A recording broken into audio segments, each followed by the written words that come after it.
Seryoso? Oo. Kahit ano? Pa, tungkol kay Lord. Thank you. Ay, Pumunta po ako Inspiring, dito. inspiring. Nakaka-inspire. Behind the scenes Ay. yan, bro. Paano kayo nagkakilala?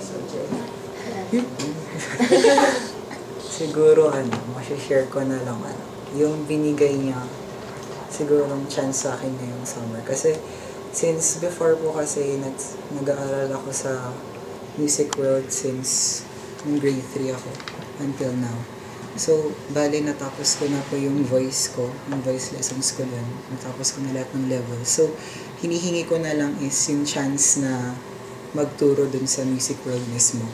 And last week, may na-receive lang akong message na we are in need of a voice teacher, pwede ka ba? So, shucks, ito na.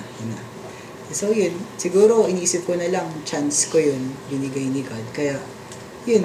Sige, go lang ako. Tapos, meron pa kaming ito. Kasi, talagang gusto namin, sana ngayong summer, may ginagawa kami. So, nag-isip kami ng way para mabisi kami. Ngayon, meron kaming mga gig yan sa Kangaroo Jack. Yun. Siguro, inisip ko na rin na, sige, gagawin ko to para sa family ko. Kasi, chance ko na rin to para, siguro, one day, hindi naman sumikap. Siguro parang tumaas lang, ganyan. So, yun lang. Parang inisip ko na lang, binigay to ni God sa akin kasi alam niyang deserve ko to. Kaya, yun lang.